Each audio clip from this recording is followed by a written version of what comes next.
Hello dear students, एक बार फिर से स्वागत है आप सबका राइजिंग चैम्प्स एकेडमी पे। आई होप आप सभी लोग घर पे होंगे और सुरक्षित होंगे और हमारे वीडियोस का बेनिफिट ले रहे होंगे। आज हम करने वाले हैं नया चैप्टर नंबर 3, ठीक है, जिसका नाम क्या है, pair of linear equation in two variable. ठीक है, हिंदी में क्या बोलेंगे, दो चर वाले रैखिक समीकरण युग्म। ठीक है, लेकिन चैप्टर को स्टार्ट करने से पहले जिन स्टूडेंट्स ने मेरा फर्स्ट चैप्टर और सेकेंड चैप्टर के वीडियो नहीं देखे, वो चैनल पे क्लास 10 मैथमेटिक्स नाम से प्लेलिस्ट पे उन सारे वीडियोस का कलेक्शन अवेलेबल है, आप उसे विजिट कर सकते हैं। और जो स्टूडेंट्स मेरी वीडियो पहली बार देख रहे हैं वो चैनल को जरूर से सब्सक्राइब करें और बेल आइकन पे भी क्लिक करें ताकि हमारे आने वाले हर वीडियो का नोटिफिकेशन आपको इजीली मिल जाए। तो स्टार्ट करते हैं। चैप्टर का नाम क्या है, pair of linear equation in two variable. ठीक है, तो सबसे पहले इस नाम को हम लोग देख लेते हैं। पेयर का मतलब क्या होता है, टू। ठीक है, कोई भी चीज़ अगर नंबर में दो हो, यानी संख्या में अगर दो हो तो उसे हम पेयर बोलते हैं। ठीक है, for example pair of shoes. ठीक है, और भी कई सारी चीज़ें होती हैं। ठीक है, जैसे कि पेयर ऑफ बैंगल्स हो गए। ठीक है, जो कि चीज़ें कई सारी चीज़ें हैं जो पेयर में ही मिलती हैं। ठीक है, तो पेयर का मतलब क्या हो गया, दो। फिर आगे का वर्ड क्या है आपका दिख रहा है, लीनियर। लीनियर का मतलब क्या होता है, जिसकी डिग्री 1 हो। ठीक है, फिर इक्वेशन यानी कि समीकरण। समीकरण का मतलब ऐसा एक्सप्रेशन जो 0 के बराबर हो। ठीक, और टू वेरिएबल यानी कि दो वेरिएबल हो। ठीक है, दो चर हो। जैसे कि मान लीजिए कि अगर हम लोग पॉलिनोमियल पढ़ रहे थे तो पॉलिनोमियल में हमने देखा ज़्यादातर कि क्या था, पॉलिनोमियल में जो भी था वो एक ही वेरिएबल में था। ठीक है, या फिर x में या फिर p में या फिर t में, जैसे कि px इक्वल टू 2x + 3। ठीक है, pt equal to 3t + q, 3t + 5। ठीक है, इस तरीके का। तो हम देख रहे हैं कि एक ही वेरिएबल है x, यहाँ भी एक ही वेरिएबल है t, लेकिन हम यहाँ कितने वेरिएबल की बात करेंगे, दो वेरिएबल की। वो वेरिएबल कुछ भी हो सकता है, मान लेते हैं कि हम उन वेरिएबल को x और y हैं। ठीक है, तो अगर हम फिर से एक बार देखें तो पेयर का मतलब दो, लीनियर का मतलब डिग्री 1, इक्वेशन का मतलब ऐसा एक्सप्रेशन जो कि 0 के बराबर हो, और वेरिएबल टू वेरिएबल का मतलब दो वेरिएबल हो जैसे कि x और y। तो अगर हम इसका जनरल इक्वेशन देखें तो a1x + b1y + c1 = 0। ठीक है, यहाँ पे हम देख रहे हैं दो वेरिएबल भी है। ठीक है, एक और इक्वेशन पेयर में लिखना है तो a2x + b2y + c2 = 0। ठीक है, तो अब देखिए दो लीनियर इक्वेशन हो गए तो पेयर भी हो गया, दो वेरिएबल हैं। ठीक है, x एंड y, तो आपका टू वेरिएबल, और दोनों की डिग्री 1 है, तो ये लीनियर इक्वेशन हो गया। यानी कि ये जनरल फॉर्म है pair of linear equation in two variable. ठीक है, इसके कुछ कंडीशन भी होते हैं जहाँ पे a1 a2 b1 b2 c1 c2 all are real numbers. ठीक है, ये जो x का कोफिशिएंट है a1 a2, y के कोफिशिएंट है b1 b2, और ये जो कांस्टेंट टर्म है c1 एंड c2, ये सारे क्या होते हैं, रियल नंबर्स होते हैं, वास्तविक संख्याएं होती हैं। एक और कंडीशन इसके साथ होता है कि a1 is not equal to 0, a2 is not equal to 0, b1 is not equal to 0 and b2 is also is not equal to 0। यानी कि ये जो x और y के जो कोफिशिएंट्स हैं, ठीक है, ये 0 नहीं होने चाहिए। ठीक है, अगर 0 हो गया तो क्या होगा, मान लेते हैं कि अगर हम इसमें a1 और a2 ये दोनों क्या है, 0 है, तो आपको इक्वेशन क्या मिलेगा, b1y + c1 = 0, b2y + c2 = 0। इस टाइप का इक्वेशन मिल गया। अब हम देख रहे हैं कि इसमें केवल और केवल एक ही वेरिएबल है। ठीक है, तो ये linear equation in two variable रहा ही नहीं, ये क्या हो गया, pair of linear equation in one variable. ठीक है, तो इसी वजह से ना ही x के कोफिशिएंट 0 होने चाहिए और ना ही y के कोफिशिएंट 0 होने चाहिए। ठीक है, ये तो पढ़ा आपने कि pair of linear equation in two variable होता क्या है। ठीक है, अब हम देखते हैं कि इस टाइप के इक्वेशन को सॉल्व करने के लिए मेथड कौन कौन से हैं। ठीक है, तो pair of linear equation in two variable, ठीक है, इस टाइप के प्रॉब्लम को सॉल्व करने के लिए हमारे पास दो मेथड होते हैं। पहला मेथड क्या है, ग्राफिकल मेथड यानी कि ग्राफीय विधि, और दूसरा क्या है, अलजेब्रिकल मेथड यानी कि बीजगणितीय विधि। ठीक है, तो आज के इस वीडियो में हम ग्राफिकल मेथड के बारे में पढ़ेंगे और इस पे बेस्ड एग्जाम्पल को सॉल्व करेंगे। ठीक है, अलजेब्रिकल मेथड के बारे में हम आगे की वीडियोस में देखेंगे। ठीक है, तो आज के इस वीडियो में हमारा फोकस किस पे रहेगा, ग्राफिकल मेथड यानी कि ग्राफीय विधि और उस पे बेस्ड एग्जाम्पल में। ठीक है, ग्राफिकल मेथड में टोटल 3 कंडीशन होते हैं। ठीक है, और उन्हीं 3 कंडीशन के अकॉर्डिंग हमारा ग्राफ बनता है इन दोनों इक्वेशन का। ठीक है ना, तो सबसे पहला मेथड क्या है, सबसे पहला कंडीशन आपका क्या हो जाएगा ग्राफिकल मेथड में, ये जनरल इक्वेशन है पेयर ऑफ लीनियर इक्वेशन का। इसमें x का जो कोफिशिएंट है वो क्या है a1 और इसमें क्या है a2। तो हमारा जो x के कोफिशिएंट का जो रेशियो होता है a1/a2 और y के कोफिशिएंट का जो रेशियो है b1/b2। ठीक है, तो अगर ये दोनों आपस में बराबर नहीं है, ठीक है, अगर x के कोफिशिएंट का रेशियो और y के कोफिशिएंट का रेशियो अगर बराबर नहीं है तो इस केस में इन इक्वेशन का जो लाइन बनेगा ये आपस में एक दूसरे को इंटरसेक्ट करेंगी। ठीक है, यानी हमें जो लाइंस मिलेंगी वो कैसे मिलेंगी, इंटरसेक्टिंग लाइन।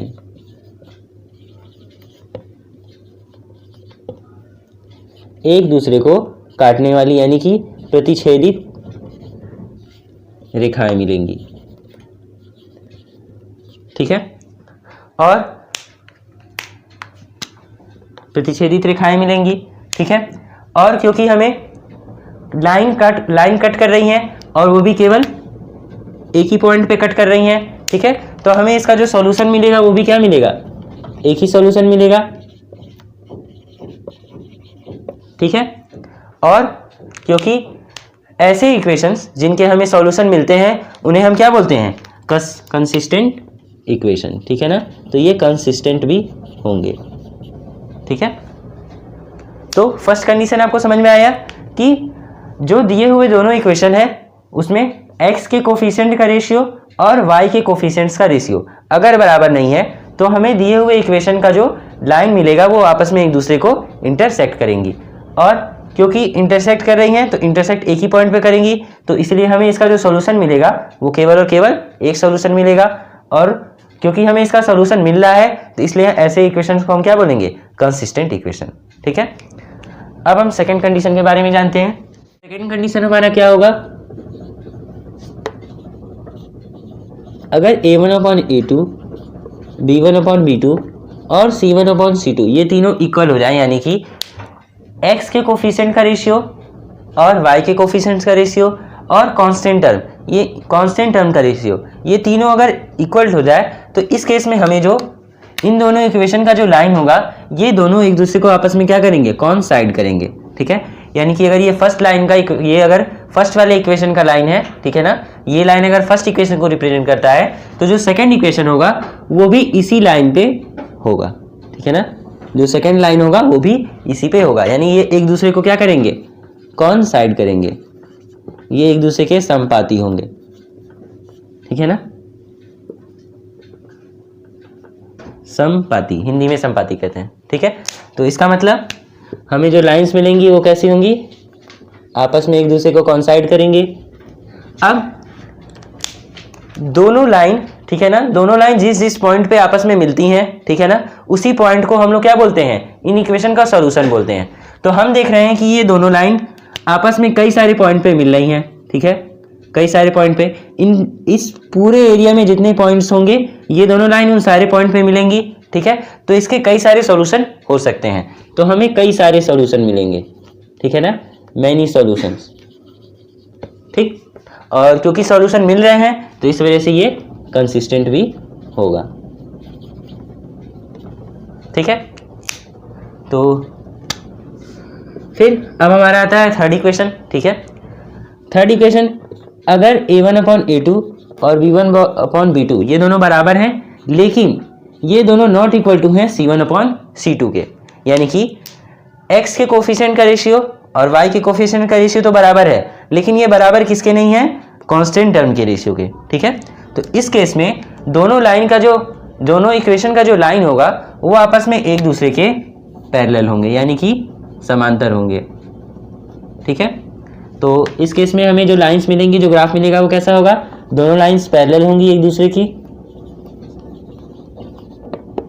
ठीक है, और क्योंकि ये दोनों लाइन एक दूसरे के पैरेलल हैं तो ऐसा कोई भी पॉइंट नहीं होगा जहां पे ये दोनों मिलेंगी, ठीक है।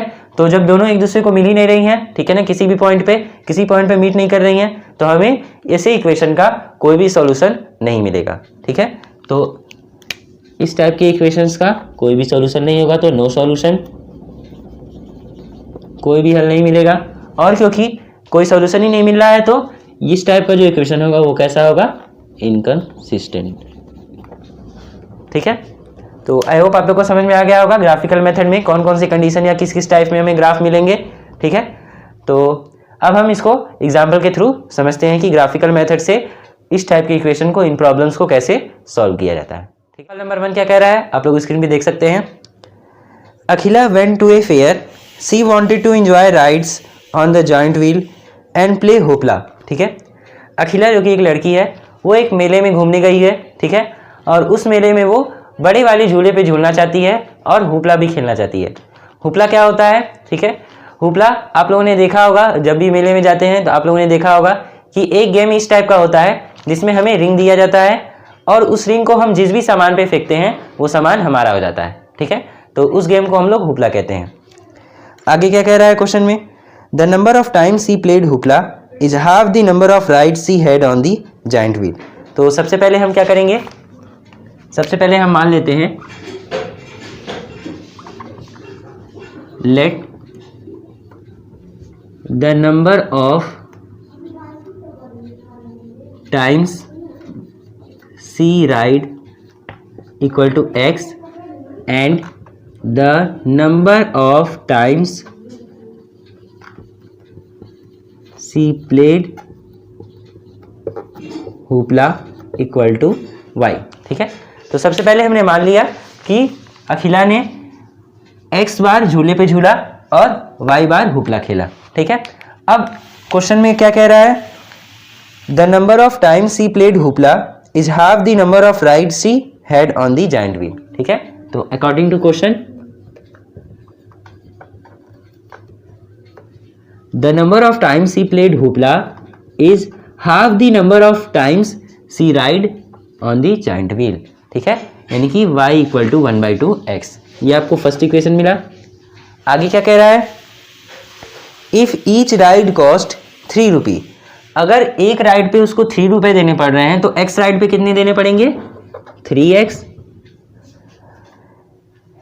And A game of hoopla cost 4, और एक हुपला गेम खेलने पे उसको 4 रुपए देने पड़ रहे हैं तो y हुपला गेम खेलने के लिए कितने देने पड़ेंगे, 4y। Find out the number of rides she had and how many times she played hoopla, ठीक है। अब आपको निकालना है कि उसने कितनी बार राइड किया और कितनी बार हुपला खेला, ठीक है। प्रोवाइडेड सी स्पेंड 20, यानी कि उसने टोटल रुपए 20 खर्च किए, ठीक है। यानी कि उसने टोटल 20 रुपए खर्च किए राइड करने में, यानी झूला झूलने में और हुपला खेलने में उसने टोटल 20 रुपए खर्च कर दिए, ठीक है।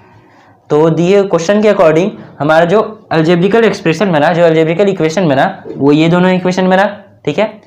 आगे क्वेश्चन में क्या कह रहा है, represent this algebraically and graphically.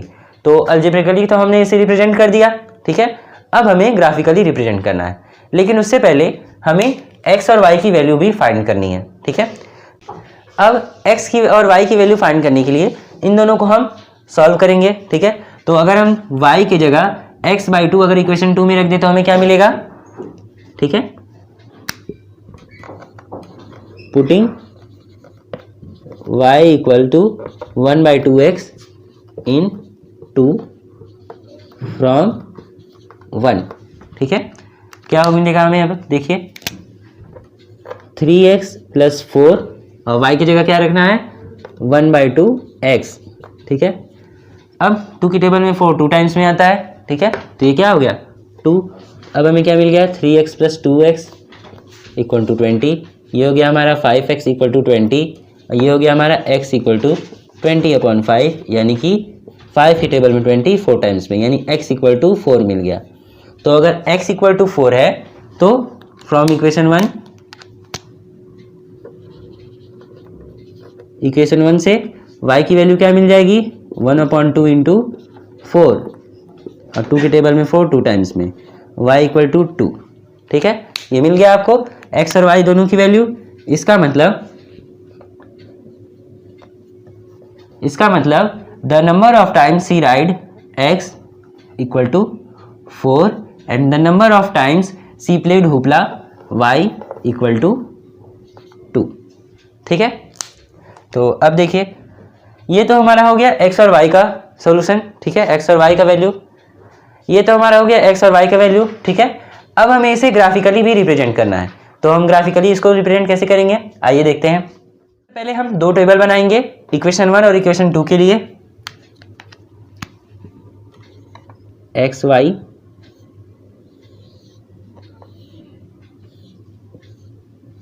ठीक है, ये टेबल इक्वेशन 1 के लिए एंड एक्स वाई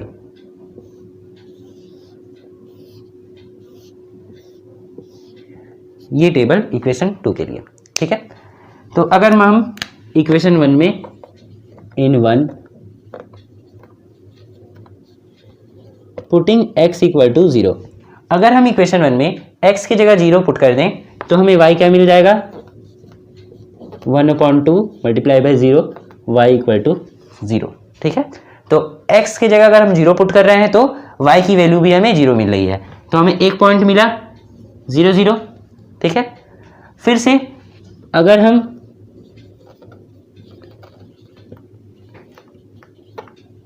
x की जगह अगर हम 2 पुट कर दें, ठीक है, मैंने 2 लिया है, आप कोई और नंबर ले सकते हैं। ठीक है, तो अगर हम x की जगह 2 पुट कर दें तो हमें क्या मिलेगा, 1/2 इंटू 2 के टेबल में 2 1 टाइम्स में, this means y equal to 1।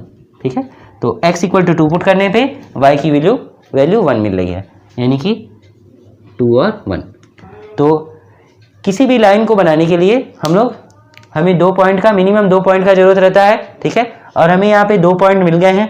ठीक है, आप चाहिए तो 2 से अधिक पॉइंट ले सकते हैं। ठीक है, तो आप इसके जगह x की और वैल्यू या y की दूसरी वैल्यू पुट करके आप और भी पॉइंट्स निकाल सकते हैं। ठीक है, अब हम टेबल 2 पे चलते हैं, यानी कि दूसरे इक्वेशन पे।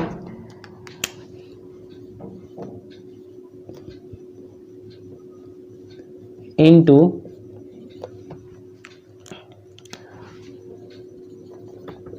Putting x equal to 0। ठीक है, अगर इक्वेशन 2 में हम x की जगह 0 रख दें तो हमें क्या मिलेगा, 3 into 0 plus 4y equal to 20।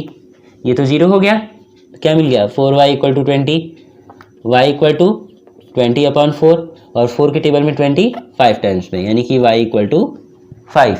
तो x इक्वल टू 0 पुट करने पे y की वैल्यू 5 आई है, यानी एक पॉइंट हमें मिला 0 और 5। ठीक है, सिमिलरली अगर हम x की जगह या फिर y की जगह 2 पुट कर दें, पुटिंग y इक्वल टू 2, अगर हम y की जगह 2 पुट कर देंगे तो इक्वेशन 2 से हमें क्या मिलेगा, 3x plus 4 into 2 equal to 20, 3x plus 8 equal to 20, 3x equal to 20 minus 8, 3x equal to 12 and x equal to 12/3, x equal to 3 के टेबल में 1 टाइम्स में, ये 3 के टेबल में 12 4 टाइम्स में आता है, तो ये क्या हो जाएगा, x इक्वल टू 4। तो y इक्वल टू 2 पुट करने पे मुझे x इक्वल टू 4 मिला। ठीक है, तो यहाँ पे एक पॉइंट हमें और मिल गया, y इक्वल टू 2 पुट करने पे x इक्वल टू 4। ठीक है, तो अब हम देख रहे हैं, मैंने यहाँ पे x इक्वल टू 0 पुट किया और यहाँ y इक्वल टू 2। आप कोई और नंबर भी पुट कर सकते हैं, आपको जो भी नंबर सही लगे आप वो नंबर पुट करके देखिए, आपको उसी के करस्पॉन्डिंग दूसरी वैल्यू मिलेगी और उसी के करस्पॉन्डिंग आपको एक पॉइंट मिलेगा।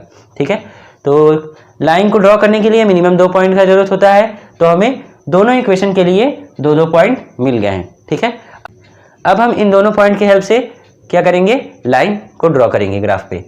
ठीक है, मैंने यहाँ पे एक रफली ग्राफ बनाया है। ठीक है, आप लोग ग्राफ पेपर का इस्तेमाल करेंगे और उस पर इस पॉइंट को ड्रॉ करेंगे। तो सबसे पहले फर्स्ट इक्वेशन के लिए हम लोग लाइन ड्रॉ करेंगे।